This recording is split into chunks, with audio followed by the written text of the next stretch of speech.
Let's go to presidential historian Allan Lichtman. He joins us now from Maryland. Allan, I can see you shaking your head there. It's been quite the day in Washington. I would imagine you're not that surprised. I'm not surprised at all. Donald Trump has been stoking this horrific episode ever since the election was called for Joe Biden.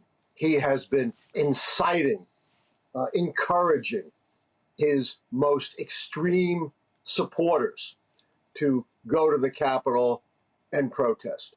You know, you reap what you sow, and Donald Trump cannot evade responsibility for this. You know, Donald Trump has never been accountable for anything his entire life, including utter disregard for the law from a supposed law and order president. I would call out to all the authorities that while I do believe we should put behind us the horror of the Trump administration, he needs to be held to account for what he has done, even if that might entail criminal prosecution. Once he's out of office, he is no longer immune from that kind of just retribution. He is also a president who knows the line and when he can cross it or when he, I believe, has gone too far. Today, he held he addressed a crowd at the White House and told them then to march to Capitol Hill. But if he didn't say more than that, can he be held responsible for what happened on the Hill? Well, I'm not a lawyer, so I can't parse the law out for you, but certainly he is morally responsible for what happened. You know, he knew exactly what he was doing, and he knew exactly what the results would be. And even today, as we saw this horrific violence, and apparently someone was killed, some poor woman was killed in the course of this violent uprising. And Donald Trump gave the most tepid, the most deceptive, the most disingenuous response. Yeah, be peaceful, go home, but at the same time, ginning them up by repeating his utterly false claims that he won the election big, and this was a huge steal from him, and he'll never concede. My God, can you imagine any American president doing anything like this? You know, American democracy has always been a great beacon for the world. Well, Donald Trump single-handedly has shattered that beacon. And who is laughing and smiling?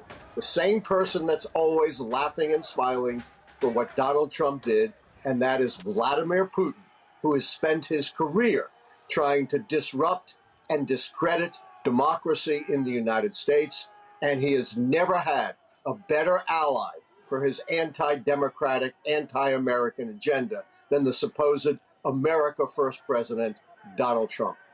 Allan, let me ask you about certification, because that had begun when all of this started to unfold. They do want to pick it up tonight.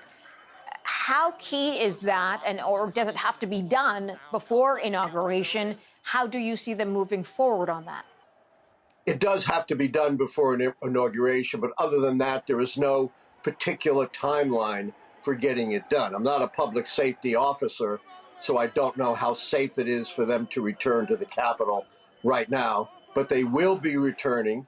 The count will be completed. Even Mitch McConnell has said there is no basis for the Congress trying to steal this election for Donald Trump. The count will take place. It will certify the election, and Joe Biden will be president of the United States on January 20th. I just can't imagine, although I'm sure they're going to do it, how those senators and representatives, after what's happened today, have the gall, the absolute gall, the absolute disrespect for our democracy to challenge this result. You know, I assume they're going to do it, but it's just appalling. What was your take on Trump putting the responsibility on the shoulders of his vice president to say, okay, it's now up to you to somehow reverse this during the certification process so that Joe Biden's not president? It's nothing short of a coup.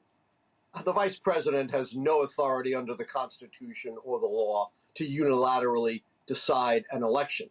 If that was the case, why bother even holding an election? Just let the vice president decide who is going to win.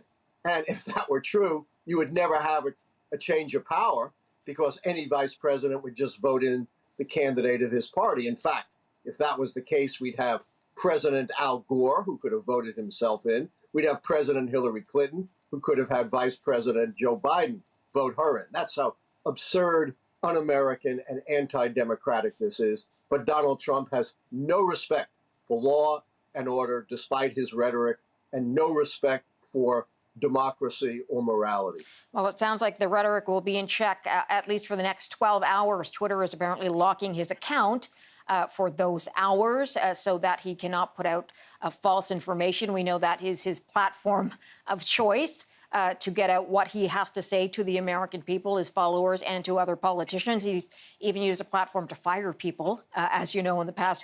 What are your thoughts on Twitter now taking this step? And we've seen some of the social media sites more recently try to take these steps to stop the spread of misinformation. My answer is it's way belated. Donald Trump has been inciting violence, undermining the integrity of our democracy, playing into the hands of Vladimir Putin for a very long time. I don't understand why it took this horrific incident for the social media to wake up. The other thing that I find remarkable is the response of the usually staunchly conservative and Republican business community. We've had the National Association of Manufacturers, the National Chambers of Commerce, leaders of the leading corporations in America denouncing not just this violence, but denouncing Donald Trump for inciting this violence. And some have even talked about not letting Donald Trump wreak any more havoc in the last 2 weeks of his presidency, but invoking the 25th Amendment and deciding he is unfit to serve out the rest of his term. I don't think that's going to happen. It requires the vice president and a majority of the cabinet to act. But for conservative, typically Republican business leaders to be going that far should be absolutely extraordinary and a wake-up call for every American. What does that process look like if they were to go that route? Well, as I said, you'd have to have the vice president and a majority of the cabinet decide he is unfit. The president would then have a chance to respond. And if he disputes it, it goes into Congress. I don't think it's a process that probably could be completed, unfortunately, within the next 14 days. But I shudder in horror about the damage that Donald Trump can do in just 2 weeks. He is still the most powerful person in the world. He still has his finger on the nuclear codes. He still has the power of war and peace. You know, he has even bandied about the idea of declaring martial law and seizing control of the country. It's really a horrific prospect. I don't think he's going to do any of those things because he's a coward. As you say, he can't even look people in the eye and fire them. He's got to do it through someone else or through Twitter. Allan Lichtman, good to have you on. Thank you, sir. Appreciate your time.